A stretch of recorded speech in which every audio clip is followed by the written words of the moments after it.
Hello. Hello. Give me 1 second here. Can you hear me okay? Yeah. Okay, perfect. We'll let some other folks trickle in here. Are you first time here? Yes. Okay, awesome. Yeah, I thought the name was new. Oh, I was wondering about the because I know you have the thing where you can like ask a question or vote on questions or something, but the link doesn't when you type in the number, it doesn't actually work. I have to take that out. I haven't used Okay. that in a while. Okay. Um, yeah, when I was promoting this more heavily, maybe a year and a half ago, I was getting like really large groups, like 30 people, 40 people, and it Okay. became a little bit cumbersome to sort of navigate too many questions. But now the groups are smaller and people are more civil. But yeah, How long have you been doing this for? so the spiel is I've been doing this now for almost 2 years. I moderated two job search councils through the NSA. Okay. I assume you're coming through the NSA, right? The Never Search Alone Yeah. community. Okay, Yeah. yeah. I don't really promote this outside of that. And then I got a lot of one-off requests, just talk shop, and I figured, I just do this once a week now and sort of help give back to the folks more in a group setting. Yeah. That's great. Yeah. So I have about half an hour. So happy to dive in. I mean, people always Okay. trickle in late. So Okay. I'm at your disposal. Yeah, I Yeah. haven't had a chance to look at the old because I just found out about you. So I haven't had a chance Yeah. to watch any of the like previous videos or No anything. worries. My main thing is so I've never really worked with a recruiter before except when I used to teach overseas. And then Okay. sometimes I would have like headhunters basically looking for teachers. I'm at a point right now where to be perfectly honest, I guess I'm not 100% sure of what want my next move to be. I don't know if I were to reach out to different recruiters, like, are they gonna be like, "Oh, until you figure out exactly what you wanna do, like, get out of here?" Or is that something that they can typically help you kind of narrow your focus? Or is that more of just like a job coach or something? Yeah. My initial reaction would be probably more of a job coach kind of thing, or Okay. even people in your Never Search Alone community. The Never Search Alone community Slack community is Mhm. quite a nice resource. That community, since I've joined maybe a year and a half or 2 years ago, I think there was like 2,000 people. Now it's like 20,000. It's crazy. It's really expanded. But to go back to your question, I think what you'll find is that getting recruiters to spend time with you, it will be kind of challenging. So for you to make best use out of your time when you're able to ultimately get some time with a recruiter, you'd probably want to be more focused at that point. So the question that you're asking about, sort of helping you to kind of narrow down what your options might be. You might want to do that sort of legwork up front, using the resources you have, because you'll find that I think getting time with recruiters is a bit more challenging than maybe getting time with people in your JSC or you know, folks that are, in the NSA community.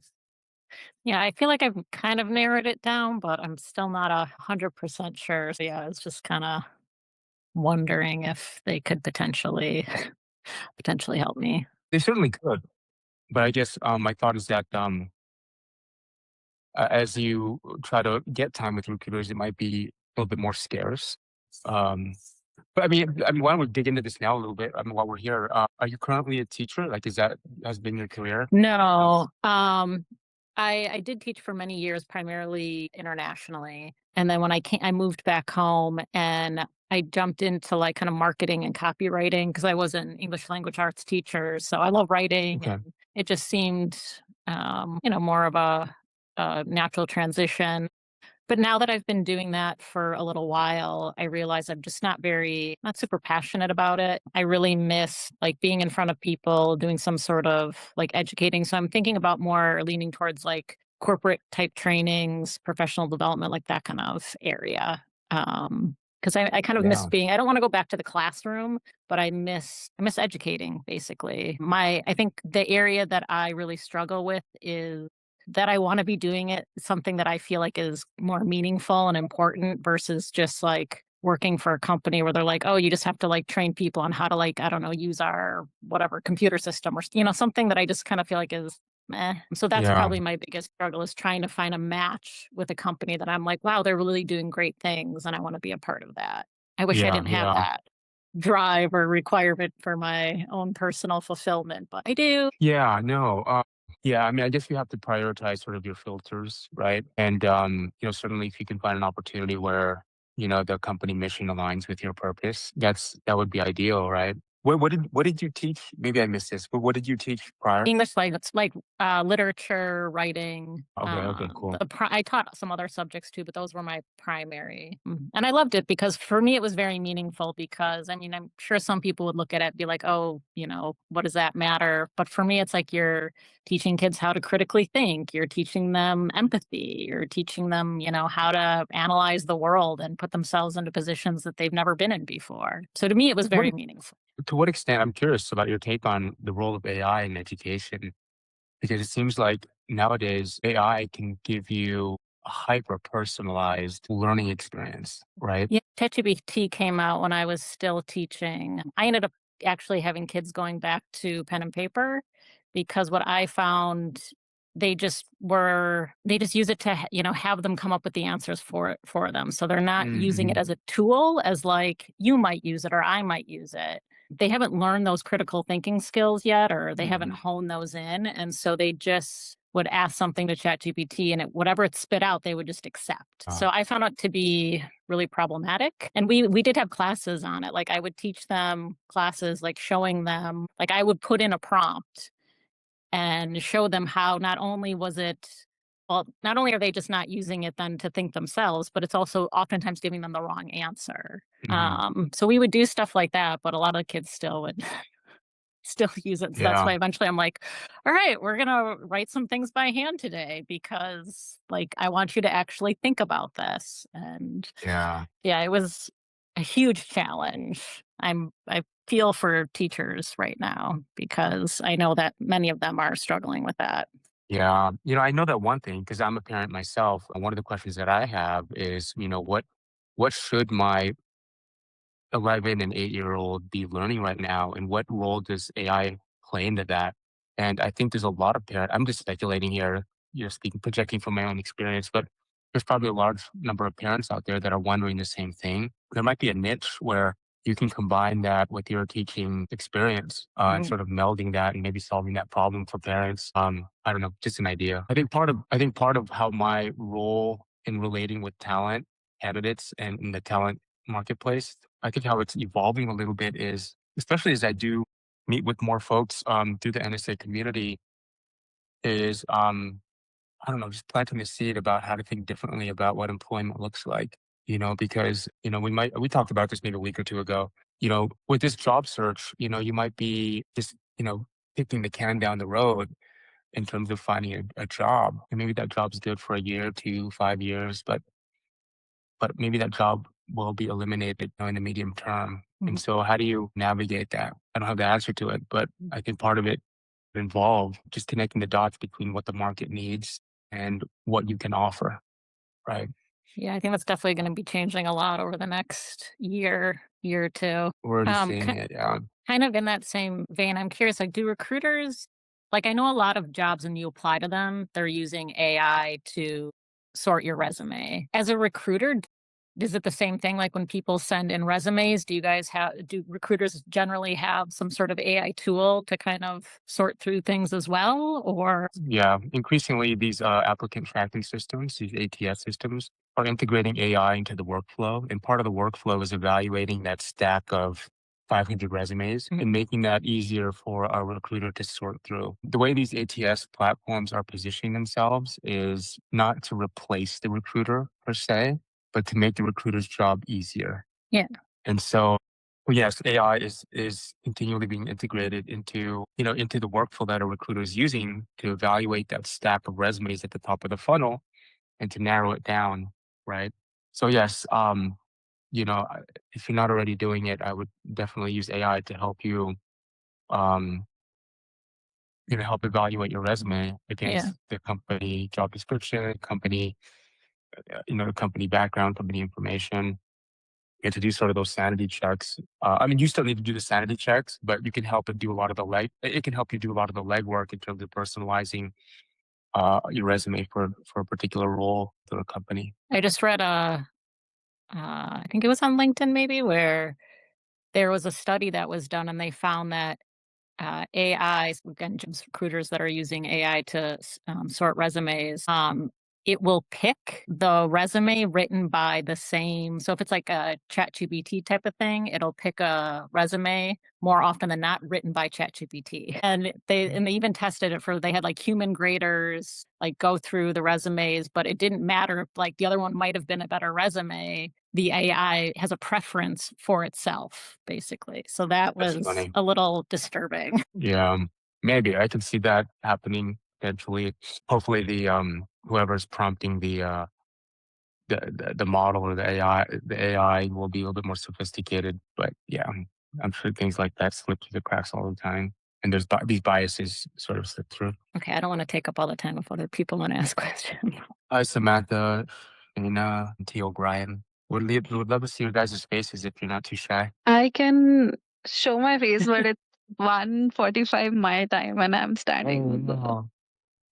Yeah, but nice I'm to flattered. meet I'm you. flattered. I'm flattered that you'd stay up that late. Where are you located? I'm in India. I was Oh, actually okay. traveling from office to home, and my cab driver's tire kind of went off. So we're literally on the road, and I just thought Oh my I'll gosh. yeah, so it's an interesting night. So actually it's more of a general question. I was looking up jobs today and there was a job that I liked. But I don't have an existing contact in that company. There were two things. First is how much should I base my interest in the job based on the job description that's listed? And the second question would be, is it still a good idea to apply directly through LinkedIn if I feel like I don't have a referral and it's a cold application going in? So, yeah, just curious on those two things. Yeah. Just to answer the last question, it's not either or, right? I think you have to do a multi-prong approach. Okay. The application through LinkedIn or through the website is typically what, I refer to as like just the front door. Yeah. But, you try the side door, try the back door. I don't think you just try one approach, right? Okay.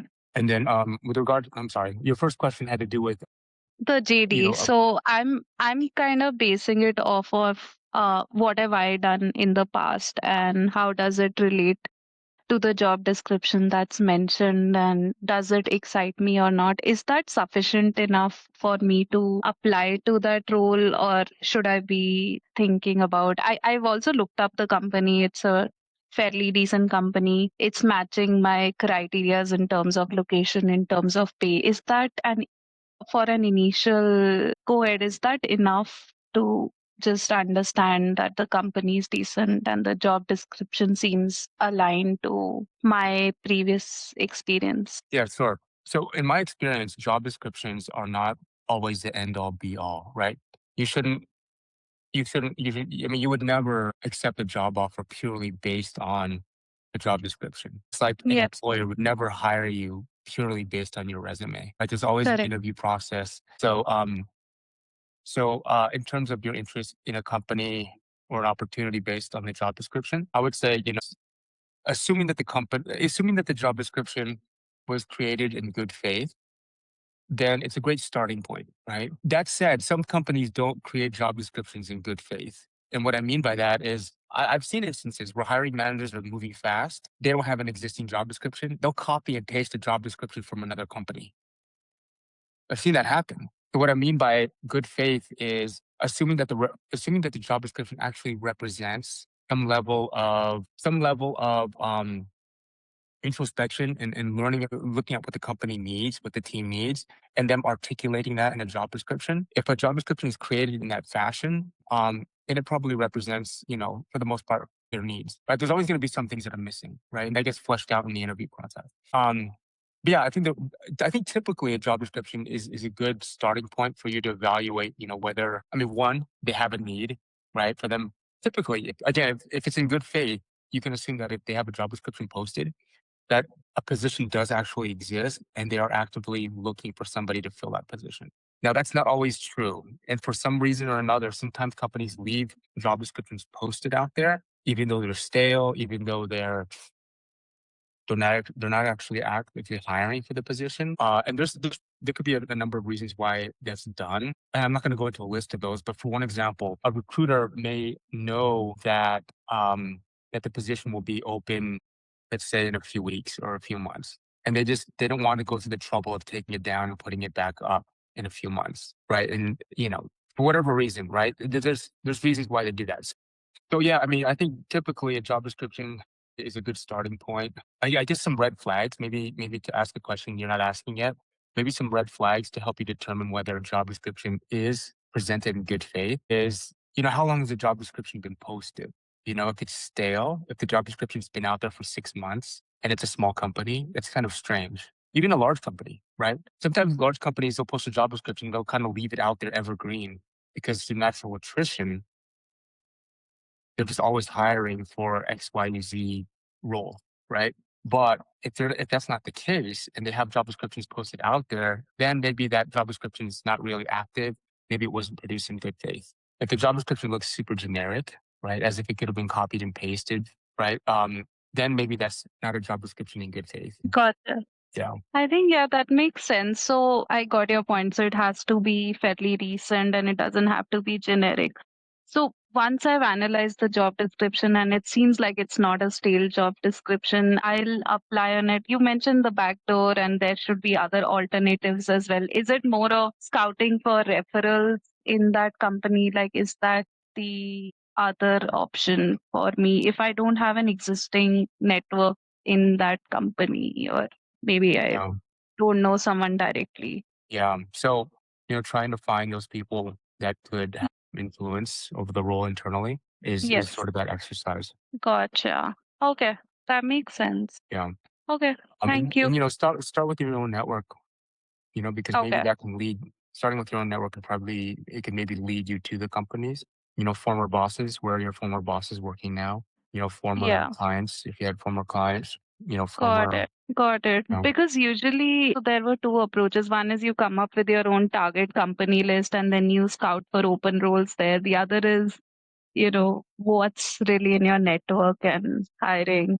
I think right now with how the job market is, the second approach might be more viable, suppose. yes, especially if you have credibility and work experience with some of these contacts because they know what you stand for, right? And they can be more likely to help you.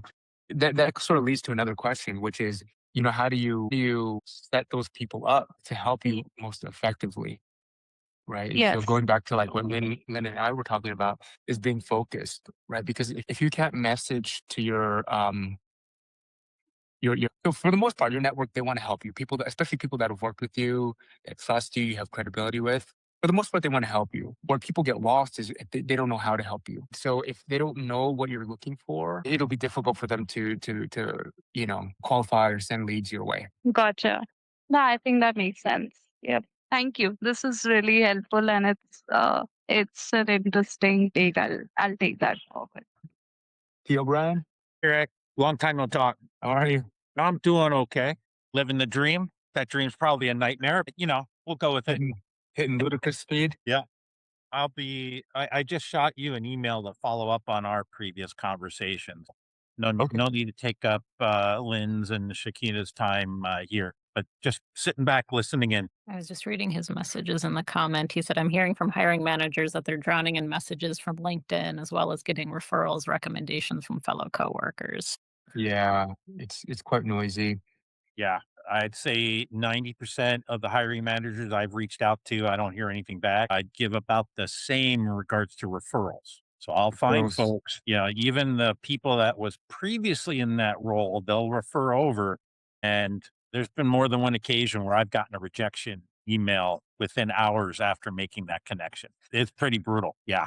Honestly, I know it's weird and it's totally against everything Never Search Alone talks about. I'm getting more play from cold applications. Is that right? Yeah.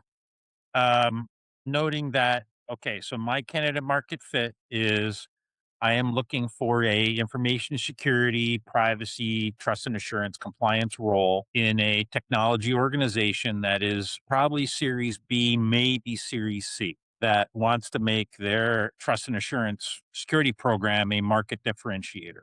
So in targeting those smaller companies, they usually don't know what they're hiring from a security or privacy professional. They just know that their sales funnel's being impacted because of these questionnaires. They haven't matured enough or they haven't had that security incident yet to know what they need to worry about, right? So those cold applications they see my background and experience, so I'm at least able to get the recruiter screen, if not an actual hiring manager conversation. Who's typically the hiring manager for that? Is it like the CFO, COO?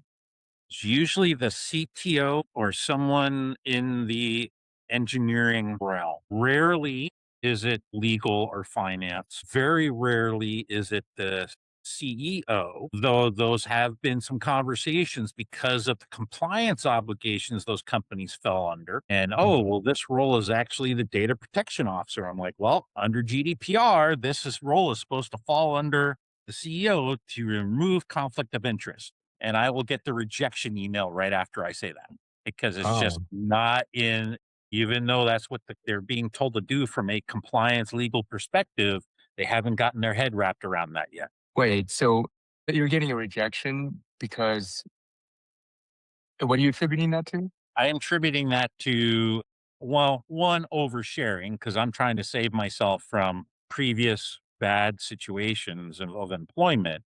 The company itself thinks, oh, this is an engineering function. We'll just hire somebody to make the security stuff go away. And when I bring up, hey, you want this to be the privacy officer, here's the obligations you have. They haven't accepted that. That's Mhm. not news they want to hear. They don't want to deal with that. They just want to hire somebody to make this go away. So I lose out, which is fine. I just need to learn to be very pointed in my conversations, in my sharing of information, and file it internally as this is a red flag. Right. Right. Well, it seems like, you're facing an uphill battle if you're having to convince them that they need to be compliant or what they need to be compliant with, because it feels like your target ICP or your target company would be a company that is already aware of what its problems are with Yeah. compliance. Uh, they already know like what kind of profile of a person would solve that Mhm. problem. But if they're not convinced they have a problem, it's an uphill battle for you to convince them, right? Yep. You're fighting two things at that point: convincing them Yeah. they have a problem, and then convincing them that you're the solution to that problem that they don't believe they have. Yeah. Yeah. So at least you can kind of screen for that. Hopefully. Yep. I have. Yeah. Because there's an aspect of getting employment, but also getting employment where you're walking into a dust storm that you're going to have to deal with. And every role is going to have those storms. Some are going to be more entertaining than others. Yeah. And what are you seeing on the compliance stage? Is that evolving quickly? Like, what are the areas of compliance right now that are, that people want to talk about? Does it have to do with AI governance? Not yet. They are worried about AI. They think they can get rid of good portions of their security teams because of, we'll just have AI take care of that. Mm. But the AI is not smart enough. That makes sense. It doesn't understand the nuance. It doesn't understand of we have this requirement, but we have these mitigations, compensating controls in place. So here's the way to articulate that to the auditors when they come in. Yeah, it's interesting because, when I think about the work a recruiter does, I mean, there's a lot of things that AI is not good enough yet. It's not smart enough yet. It's not Mhm. sensitive enough yet. But that's the key word is yet, right? At what point will it be good enough? Yeah, You where know, where it's not, where it's impacting security is the tools to look at infrastructure, operating systems, the things that are publicly exposed to the internet and finding Mhm. vulnerabilities. That's what's evolving quickly. And then there are folks that are using that to submit bug bounty or what we like to call beg bounty claims of, hey, your website has this vulnerability, pay up or we won't tell you. So I'm having both, peers as well as friends of mine that work in the open source community. They're just drowning in this cruft and trash because the AI is saying that it's a vulnerability when it's really not. Well, I will take a look at your email and Yeah, no worries. I I'll appreciate it, Eric. respond when I Always. as I can. And I No appreciate problem. you guys showing up and engaging. I love seeing you guys all, and I do this each week, and so Let me know how I can help, and feel free to tell a friend. And you guys have a good week. All right. Thank you. Thank you guys. Thank you. Bye bye.